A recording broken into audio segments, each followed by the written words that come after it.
অন্যদিকে আরজিকর আন্দোলনের অন্যতম মুখ চিকিৎসক দেবাশিস হালদার, তার বদলি ঘিরে এবার বিতর্ক তৈরি হলো। দেবাশিস হালদারকে হাওড়া জেলা হাসপাতাল থেকে মালদার গাজলে বদলি করে দেওয়া হয়েছে, আর তাই নিয়ে শুরু হয়েছে জল্পনা।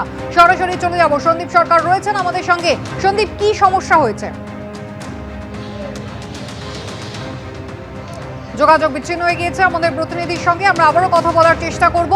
আরজিকর আন্দোলনের অন্যতম মুখ চিকিৎসক দেবাশিস হালদার, আর এবার তার বদলি ঘিরে কিন্তু বিতর্ক তৈরি হয়েছে। তাকে হাওড়া জেলা হাসপাতাল থেকে বদলি করে দেওয়া হয়েছে মালদার গাজলে। কাউন্সিলিং এর মাধ্যমে তিনি হাওড়ার হাসপাতালে পোস্টিং পেয়েছিলেন সিনিয়র রেসিডেন্ট ডক্টর হিসেবে।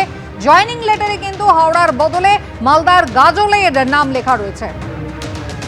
সন্দীপ সরকার সরাসরি রয়েছেন আমাদের সঙ্গে। সন্দীপ, কাউন্সিলিং এ পেলেন হাওড়া, আর একেবারে জয়নিং লেটারে জায়গা বদলে গেল রাতারাতি।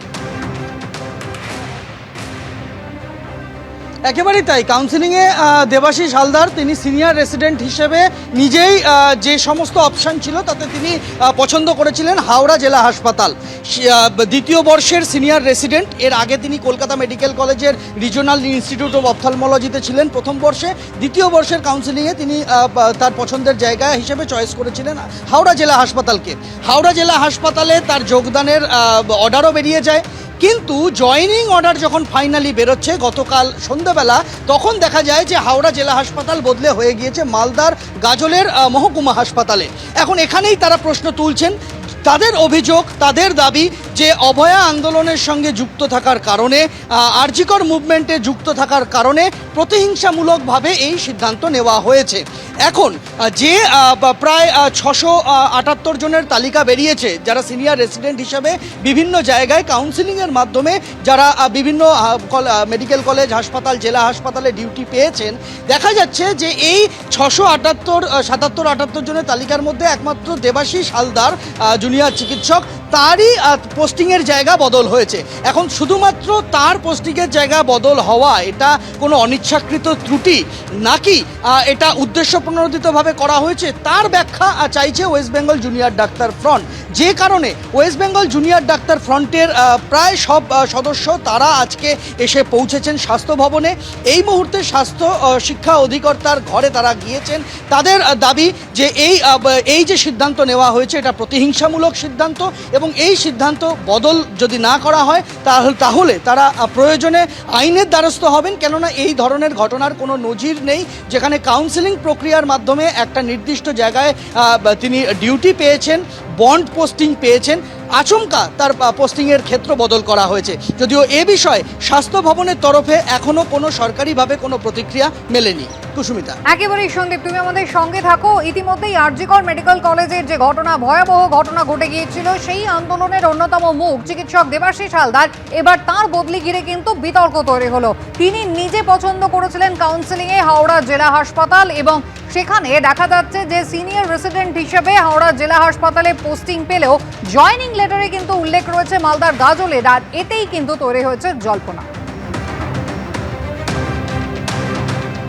নেপথ্যে প্রতিহিংসা, এমনটাই বলছেন চিকিৎসক। আর ইতিমধ্যেই জুনিয়র ডক্টরস ফ্রন্ট তারা এর ব্যাখ্যা চেয়ে স্বাস্থ্য ভবনে যাচ্ছেন। সন্দীপ সরকার রয়েছেন আমাদের সঙ্গে। সন্দীপ, কোথাও কি একেবারে আরজিকরের ঘটনার প্রতিবাদ করার কারণেই তার উপরে এই খাড়া নেমে এলো, এমনটাই মনে করছেন চিকিৎসক মহল? দেখো, জুনিয়র ডাক্তার ফ্রন্টের দাবি কিন্তু তাই, তাদের অভিযোগ কিন্তু তাই। তাদের বক্তব্য যে আরজিকর আন্দোলনে একদম প্রথম সারিতে যারা যারা ছিলেন তাদের ক্ষেত্রে এই রকম প্রতিহিংসামূলক পদক্ষেপ হচ্ছে, সেটা আরজিকর আন্দোলনে যুক্ত থাকার কারণে হচ্ছে, এটা তারা দাবি করছেন। এবং সেই কারণেই তারা আজকে স্বাস্থ্য ভবনে এসেছেন। আমরা দেখতে পেলাম যে অনিকেত মাহাতো থেকে শুরু করে আশফাকুল্লাহ নাইয়া, দেবাশিস হালদার, পরিচয় পান্ডা, অর্ণব মুখোপাধ্যায়, যারা যারা রয়েছেন আন্দোলনকারী জুনিয়র ডাক্তার ফ্রন্টের প্রতিনিধিরা, তারা স্বাস্থ্য ভবনে এসেছেন। স্বাস্থ্য শিক্ষা অধিকর্তার ঘরে তারা রয়েছেন। তারা সেখান থেকে সদুত্তর না পেলে তারা স্বাস্থ্য সচিব নারায়ণ স্বরূপ নিগমের সাথে দেখা করবেন, ব্যাখ্যা চাইবেন যে এই ঘটনা কেন ঘটল।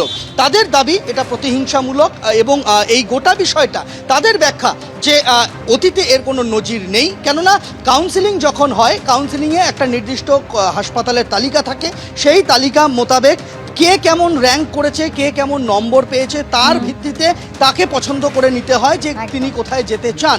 এক্ষেত্রে সেই ঘটনাই ঘটেছিল। সেই কাউন্সিলিংয়ের ভিত্তিতে হাওড়া জেলা হাসপাতাল দেবাশিস হালদার পেয়েছিলেন বলে তিনি দাবি করছেন। পরবর্তীতে আচমকা সেটা হাওড়া বদলে হয়ে গেল মালদার গাজল।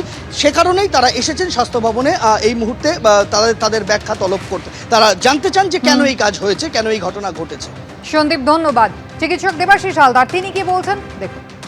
27শে ফেব্রুয়ারি এই স্বাস্থ্য ভবনেই কাউন্সিলিং হয়। সেখানে হাওড়া জেলা হাসপাতালে আমার অ্যালটমেন্ট হয়, আমার র্যাঙ্ক অনুযায়ী আমি চুজ করি এবং সেটা আমাকে অ্যালট করা হয়। এবং আপনারা এমনিতেই জানেন যে বহুদিন ধরে এসআর জয়েনিংয়ের কোনো নোটিশ বেরোচ্ছিল না, যেটা গতকাল আমি দেখি সন্ধ্যাবেলায় হঠাৎ বেরিয়েছে। এবং অদ্ভুতভাবে সেখানে গোটা লিস্টে বাকিরা যা অ্যালটমেন্ট ছিল কাউন্সিলিং পদ্ধতিতে 778 জন যে কলোনি রয়েছে তাদের সব একই রয়েছে। আমার ক্ষেত্রে আমি দেখতে পাই যে হাওড়া ডিস্ট্রিক্ট হসপিটালটা চেঞ্জ হয়ে গাজল এসজিএইচ মালদা বলে একটা হসপিটালের কথা লেখা রয়েছে। খুব আশ্চর্যের কথা, প্রথম কথা এটা তাহলে কাউন্সিলিংটা কি হলো, মানে একটা কাউন্সিলিং হয়ে গোটা বিষয়টা হলো, তাহলে কাউন্সিলিং ব্যাপারটাই কি? প্রথমত আমি জানতে চাই এটা টেকনিক্যাল ভুল কিনা, সেটার জন্যই আজকে আমরা জানতে এসেছি। অনেক সময় হয় এরকম টেকনিক্যাল ত্রুটি, সেই জায়গাটাও আমরা জানতে চাইবো কোনো টেকনিক্যাল ত্রুটি হয়েছে কিনা। কিন্তু এতজনের মধ্যে শুধু একজনের যে এটা চেঞ্জ হয়ে যাওয়া, সেটা শুধু টেকনিক্যাল ত্রুটি নাও হতে পারে বলে আমাদের হাঞ্চ, সেটা একটা প্রতিহিংসার জায়গা হতে পারে। এবং গাজলের যে হসপিটালের নাম রয়েছে আমাদের ভ্যাকেন্সি লিস্টে সেটার কোনো নামও ছিল না। আমাদের কাছে সবই ডকুমেন্ট আছে, সব কিছুই আমরা নিয়ে এসেছি।